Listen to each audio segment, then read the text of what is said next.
إن ينصركم الله فلا غالب لكم وإن يخذلكم فمن ذا الذي ينصركم من بعده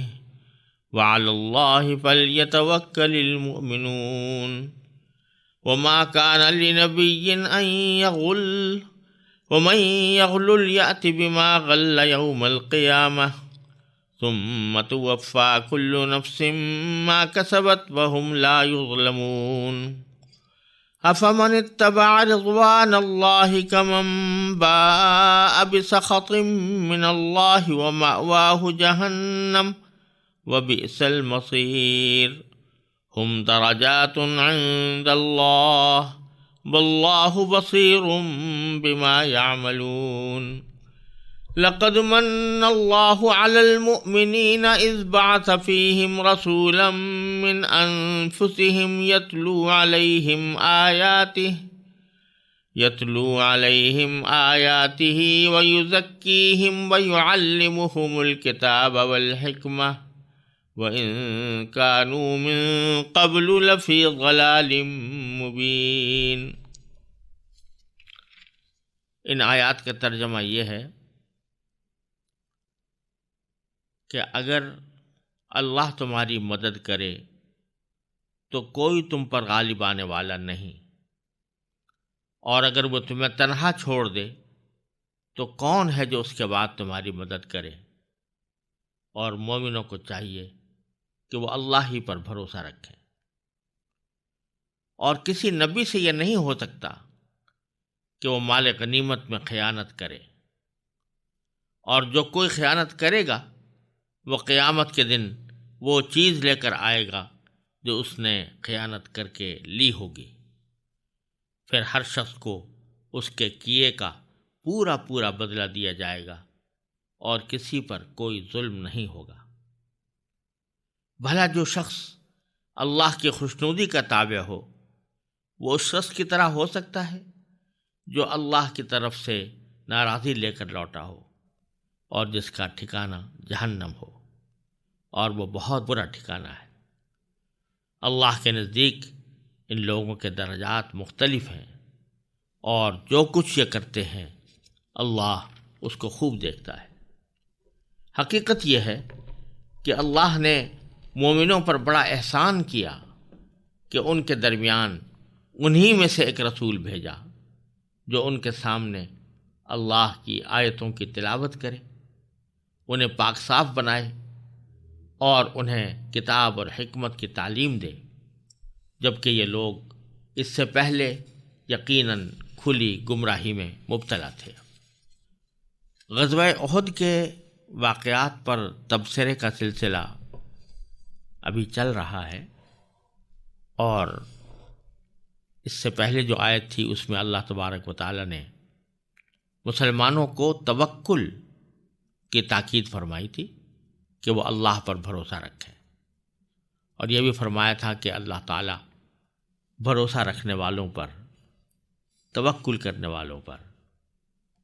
محبت کا معاملہ فرماتا ہے۔ اسی سلسلے میں آگے اللہ تبارک و تعالیٰ پر بھروسہ کرنے کی ایک طرح سے وجہ بیان کرتے ہوئے یہ فرمایا گیا کہ ان ینصرکم اللہ، اگر اللہ تمہاری مدد کرے، فلا غالب لکم، تو کوئی تم پر غالب آنے والا نہیں، وَإِن یخذلکم، اور اگر وہ تمہیں تنہا چھوڑ دے، بے یار و مددگار چھوڑ دے، فَمَن ذَا الَّذِي يَنصُرُكُم مِّن بَعْدِهِ، تو کون ہے جو اس کے بعد تمہاری مدد کر سکے؟ یعنی جو کچھ نفع و ضرر پہنچتا ہے، کسی کو نقصان پہنچتا ہے، کسی کی مدد ہوتی ہے، وہ اللہ جل جلالہ کی مشیت کے بغیر نہیں ہو سکتی، اللہ تبارک و تعالیٰ کی توفیق کے بغیر نہیں ہو سکتی۔ لہذا ہر معاملے میں توکل کا شیوہ اختیار کرنا ہی عقل مندی کا تقاضا ہے، کیونکہ جو کچھ نفع پہنچنا ہے یا جو کچھ مدد آنی ہے وہ سب اللہ تعالیٰ کی طرف سے آئے گی۔ چنانچہ آخر میں فرمایا وعلی اللہ فلیتوکل المؤمنون، اور مومنوں کو چاہیے کہ وہ اللہ ہی پر بھروسہ رکھیں۔ پھر آگے آیت کریمہ میں فرمایا گیا کہ وما کان لنبی ان یغل، اور کسی نبی سے یہ نہیں ہو سکتا کہ وہ مال غنیمت میں خیانت کرے۔ اس جملے کی وجہ ایک تو یہ ہے کہ جیسا پہلے ذکر کیا جا چکا ہے کہ تیر اندازوں کے ٹیلے کو چھوڑنے والے یہ سوچ کر ٹیلے سے باہر آئے تھے اور میدان جنگ کی طرف بڑھے تھے کہ مال غنیمت لوگ جمع کر رہے ہیں تو ہم بھی جا کر مال غنیمت کے جمع کرنے میں شریک ہوں۔ تو اس سیاق میں یہ فرمایا جا رہا ہے کہ اگر بالفرض تم اس مال غنیمت کی تقسیم میں یا مال غنیمت کو جمع کرنے میں تم شریک نہ ہوتے تو بالآخر نبی کریم سرورد عالم صلی اللہ علیہ وسلم خود مال غنیمت کو تقسیم فرماتے۔ وہ مال غنیمت کے تقسیم میں کوئی خیانت تو نہیں کر سکتے تھے۔ اللہ تبارک و تعالیٰ کے پیغمبر، ایسے جلیل القدر پیغمبر، ان کے بارے میں یہ کیسے تصور کیا جا سکتا ہے کہ وہ مال غنیمت میں کوئی ناانصافی سے کام لیں گے؟ لہذا مال غنیمت کو جمع کرنے کے لیے وہاں سے چل کر آنا یہ کسی بھی طرح درست نہیں تھا۔ دوسری ایک وجہ اس آیت کریمہ کو اس سیاق میں لانے کی یہ بھی ہے کہ جامع ترمذی کی ایک روایت میں مذکور ہے کہ ایک مرتبہ مال غنیمت کا میں سے کوئی ایک چادر کہیں گم ہو گئی تھی، اور اس چادر کی گم ہونے کی کچھ تلاش جاری تھی، تو کسی نے یہ کہا یا اس کے دل میں یہ خیال آیا کہ شاید یہ چادر رسول کریم صلی اللہ علیہ وسلم نے لے لی ہو۔ یہ خیال اس وجہ سے بھی آ سکتا ہے کہ یہ خیال کرنے والا منافق ہو،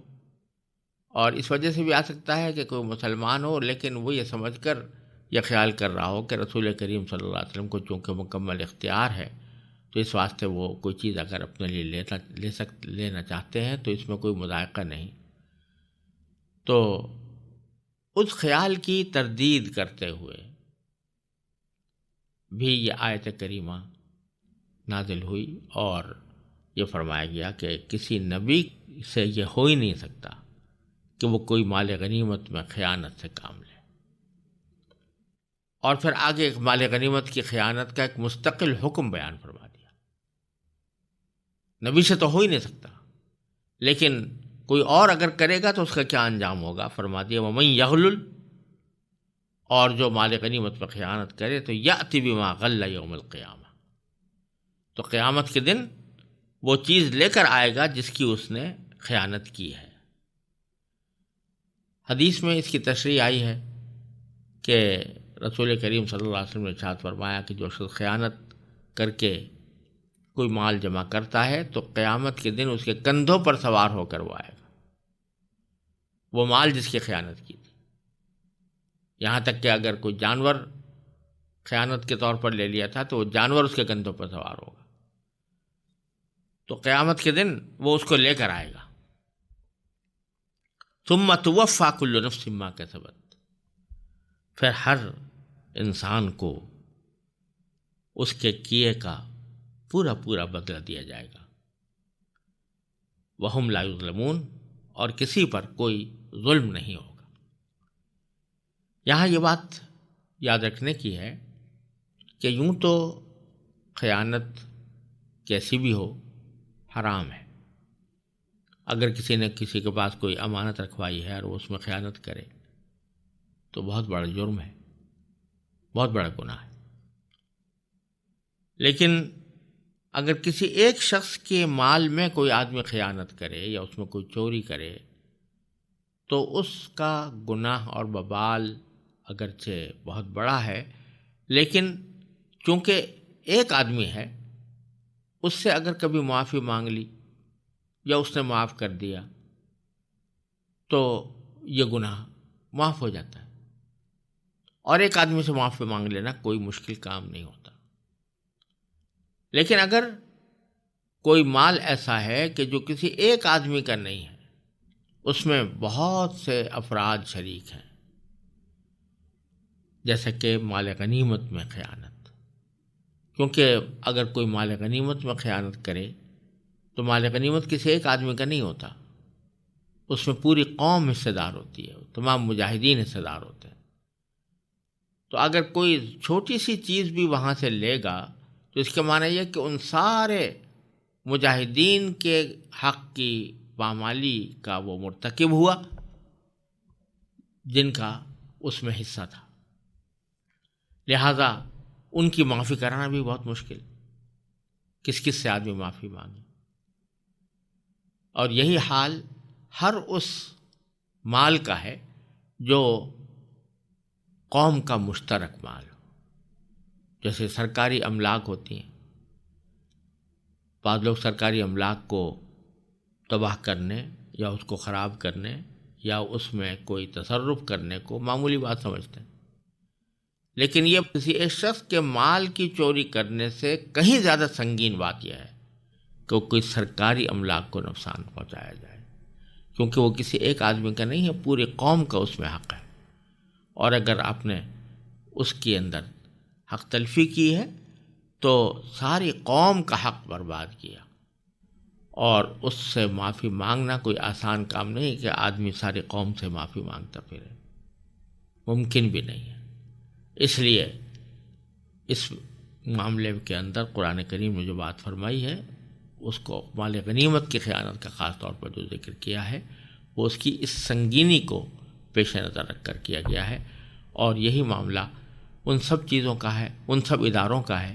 جو چندوں سے چلتے ہیں. مساجد ہیں، مدارس ہیں، ہسپتال ہیں جو چندے سے چلتے ہیں. ان میں سے ایک ایک پیسہ جو ہے اس میں سارے چندہ دہندگان کا حق ہے. اگر کوئی آدمی اس کے اندر خیانت کرے گا تو ان سب کی حق تلفی لازم آئے گی. اور پھر اگر کبھی معافی کرانا چاہے تو ان سب سے معافی کرانا کیسے ممکن ہوگا؟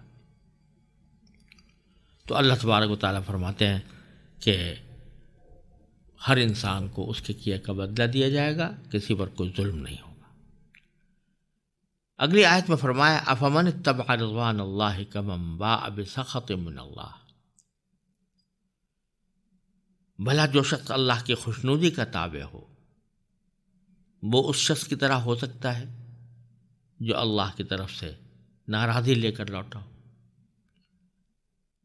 وَمَأْوَاهُ جہنم، اور جس کا ٹھکانہ جہنم ہو. وَبِئْسَ الْمَصِيرُ، اور وہ بہت برا ٹھکانہ ہے. یعنی دونوں کیسے برابر ہو سکتے ہیں؟ جو آدمی ایمان لایا ہو، نیک کام کرتا رہا ہو، اللہ تعالیٰ کی خوشنودی طلب کرتا رہا ہو، وہ اس جیسا کیسے ہو سکتا ہے جو غلط کام کر رہا ہے اور اللہ تعالیٰ کی ناراضی کو دعوت دے رہا ہے. ہم درجات عند اللہ، اللہ کے نزدیک ان کے درجات مختلف ہیں. واللہ بصیر بما یعملون، اور اللہ تعالیٰ اس تمام چیزوں کو دیکھتا ہے جو یہ کرتے ہیں. یہاں اللہ تبارک و تعالیٰ نے یہ بتا دیا کہ اس کائنات کی تخلیق کی حکمت بھی یہی ہے کہ اچھوں کو انعام دیا جائے، بروں کو سزا دی جائے. اگر آخرت نہ ہو، جنت اور جہنم نہ ہو، جزا و سزا نہ ہو، تو اچھے اور برے سب ایک صف میں کھڑے ہو جائیں گے اور کسی ظلم کرنے والے کو ظلم کا بدلہ نہیں ملے گا. تو یہ خود اس بات کی دلیل ہے کہ دنیا ہمیشہ کے لیے نہیں ہے. ایک وقت آئے گا جب انسان کو اس کے اعمال کا بدلہ دیا جائے گا. پھر چونکہ نبی کریم سرور دو عالم صلی اللہ علیہ وسلم کا مبارک ذکر آ گیا تھا اور آپ کو یہ تعلیم بھی دی گئی تھی کہ وہ صحابہ کرام سے مشورہ کریں، تو آگے صحابہ کرام کو یہ بتایا جا رہا ہے کہ سرکار دو عالم صلی اللہ علیہ وسلم کا وجود ان کے لیے کتنا بڑا احسان اور کتنی بڑی نعمت ہے. بظاہر اس بات کو یہاں لانے کی وجہ یہ ہو سکتی ہے کہ جب رسول کریم صلی اللہ علیہ وسلم کو صحابہ کرام سے مشورہ لینے کا حکم دیا گیا۔ تو کسی کے دل میں یہ خیال آ سکتا تھا کہ مشورہ لینے کی ضرورت اس کو ہوتی ہے جو ادنا درجے کا ہو معاذ اللہ، اور ایسے لوگوں سے مشورہ لیا جاتا ہے جو اعلیٰ درجے کے ہوں۔ تو یہاں جن سے مشورہ لیا جا رہا ہے کہیں ان کے دل میں یہ غلط فہمی پیدا نہ ہو جائے کہ وہ سرکار دو عالم صلی اللہ علیہ وسلم ان کے محتاج ہیں۔ چنانچہ اگلی آیت میں ارشاد فرمایا لقد من اللہ علی المؤمنین، حقیقت یہ ہے کہ اللہ نے مومنوں پر بڑا احسان کیا، اذ بعث فیہم رسولا، کہ ان کے درمیان انہی میں سے ایک رسول بھیجا، یتلو علیہم آیاتہ، جو ان کے سامنے اللہ کی آیتوں کی تلاوت کرے، ویزکیہم، اور انہیں پاک صاف بنائے، ویعلمہم الکتاب والحکمہ، اور انہیں کتاب اور حکمت کی تعلیم دے، وَإِن كَانُوا مِن قَبْلُ لَفِي ضَلَالٍ مُبِينٍ، جبکہ یہ لوگ اس سے پہلے یقیناً کھلی گمراہی میں مبتلا تھے۔ یہاں رسول کریم صلی اللہ علیہ وسلم کی تشریف آوری کو ایک عظیم احسان قرار دینے کے بعد آپ کے اس دنیا میں تشریف لانے کے مقاصد بھی بیان فرمائے گئے ہیں، اور یہ بیانی وہی مقاصد ہیں جو پہلے سورہ بقرہ کے اندر گزر چکے ہیں، اور ان کی تفصیل بھی وہاں پر میں عرض کر چکا ہوں، یعنی آیات قرآنی کی تلاوت، کتاب اللہ کی تعلیم، حکمت کی تعلیم، اور صحابہ کرام کو پاکیزہ بنانا، پاک صاف کرنا۔ تفصیل اس کی پہلے گزر چکی ہے، لیکن اس آیت میں دو باتیں نئی ہیں۔ ایک یہ کہ سرکار دو عالم صلی اللہ علیہ وسلم کی تشریف آوری کو احسان قرار دیا، اور احسان کے لیے فرمایا کہ مومنوں پر احسان ہے۔ یہاں مومنوں پر احسان کا ذکر خاص طور پر اس لیے فرمایا گیا کہ سرکار دو عالم صلی اللہ علیہ وسلم کی تشریف آوری سے صحیح معنی میں فائدہ اٹھانے والے وہی تھے، ورنہ آپ کی تشریف آوری احسان تو پوری کائنات پر تھا، تمام انسانیت پر تھا، کیونکہ آپ نے پوری انسانیت کو سیدھا راستہ دکھایا۔ لیکن ظاہر ہے کہ اس احسان کا فائدہ جن لوگوں نے اٹھایا وہ وہی تھے جو آپ پر ایمان لائے، اس لیے خاص طور پر مومنین کا ذکر فرمایا۔ دوسری بات جو یہاں خاص طور پر ذکر فرمائی گئی احسان کے طور پر، وہ یہ کہ رسول بھیجا ہم نے انہی میں سے بھیجا، من انفسہم۔ یہ احسان اس لیے خاص طور پر ذکر کیا جا رہا ہے کہ اگر فرض کرو کوئی پیغمبر آ جاتا فرشتہ بن کر یا کوئی جن بن کر، تو وہ انسانوں کی نفسیات اور ضروریات سے واقف نہیں ہو سکتا تھا۔ اگر فرشتہ ہوتا تو اس کو نہ بھوک لگتی ہے، نہ پیاس لگتی ہے، نہ کوئی اور خواہش پیدا ہوتی ہے، تو کہنے والے کہہ سکتے تھے بھائی یہ جو اس قسم کے پاک بازی کا مظاہرہ کر رہے ہیں، ان کو تو خواہشیں کوئی نہیں ہیں، ان کو تو حاجتیں کوئی نہیں ہیں۔ لیکن جب انسانوں میں سے بھیجا من انفسہم، تو وہ انسان ایسے کہ جن کے اندر وہ تمام بشری تقاضے موجود ہیں جو انسانوں کے اندر ہوا کرتے ہیں، بھوک بھی لگتی ہے، پیاس بھی لگتی ہے، خواہشات بھی ہوتی ہیں، لیکن آپ نے اپنے طرز عمل سے یہ بتایا کہ ان تمام خواہشات اور حاجات کے باوجود اللہ کی اطاعت کس طرح کی جاتی۔ اس لیے ان میں سے ہونا یہ ایک خاص طور پر یہ ایک مستقل احسان ہے اللہ تبارک و تعالیٰ کا کہ انہی میں سے بھیجا تاکہ وہ نمونہ بن کر دکھا دے کہ میں بھی تمہارے جیسا انسان ہوں، لیکن اللہ تبارک و تعالیٰ نے اپنے فضل و کرم سے مجھے رسول بنا کر بھیجا ہے، اور اس کے نتیجے میں جو میں اللہ تعالیٰ کی اطاعت کس طرح کرتا ہوں اس کا ایک نمونہ، بہترین نمونہ دنیا کے سامنے پیش کرتی ہے۔